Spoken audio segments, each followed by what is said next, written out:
Ya, pasca pemberlakuan Kanun Nomor 1 Tahun 2017 tentang pengelolaan sampah, medio 1 Januari 2019, pelanggar kanun tersebut hanya dibina. Jika berulang kali melakukan pelanggaran, maka tindakan tegas dengan denda 10 juta hingga 50 juta rupiah atau denda kurungan penjara selama 3 bulan. Sosialisasi Kanun Nomor 1 Tahun 2017 tentang pengelolaan sampah sudah berjalan setahun di tahun 2018 dan mulai 1 Januari 2019 ini diberlakukan pelaksanaan kanun tersebut dengan penindakan terhadap pelanggar seperti membuang sampah tidak pada tempat yang telah disediakan termasuk sampah dari kendaraan, juga mendatangkan sampah dari luar kota tanpa izin. Kemudian memperjualbelikan kantong plastik dari jenis yang tidak ramah lingkungan akan dikenakan sanksi pidana 3 bulan atau denda maksimum 50 juta rupiah. Diakui Kepala Dinas Lingkungan Hidup Kebersihan dan Keindahan Kota Banda Aceh, Dr. Andes T. Samsuar MSI, setelah 10 hari pemberlakuan Kanun Nomor 1 Tahun 2017 tentang pengelolaan sampah, pihaknya sudah menindak pelanggar kanun tersebut.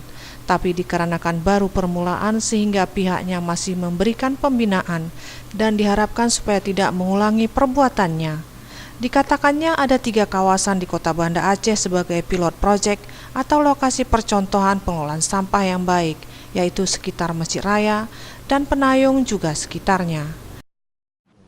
Rencana kita nggak seluruh kota kita lakukan dulu, tapi di wilayah perkotaan seperti di Masjid Raya, kawasan Masjid Raya, kemudian di Penayung, kemudian di kawasan Pasar Aceh, kemudian di kawasan Taman Sari. Itu yang kita berlakukan dulu.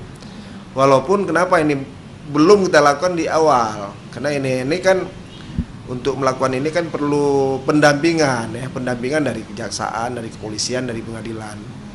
Dan kita akan tindakannya kita akan lakukan secara bersama-sama.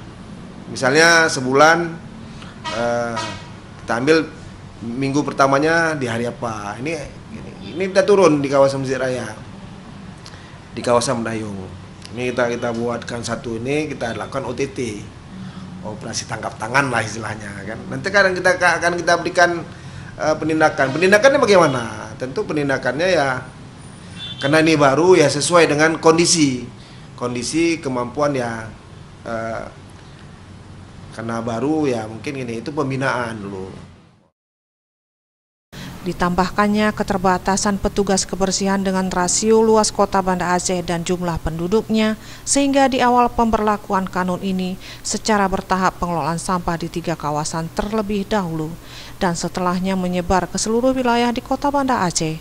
Ia pun mengharapkan kesadaran warganya lebih utama sehingga pengelolaan sampah di Kota Banda Aceh berjalan dengan baik dan masyarakatnya memiliki disiplin tinggi dan tertib sampah. Tim Liputan Aceh TV.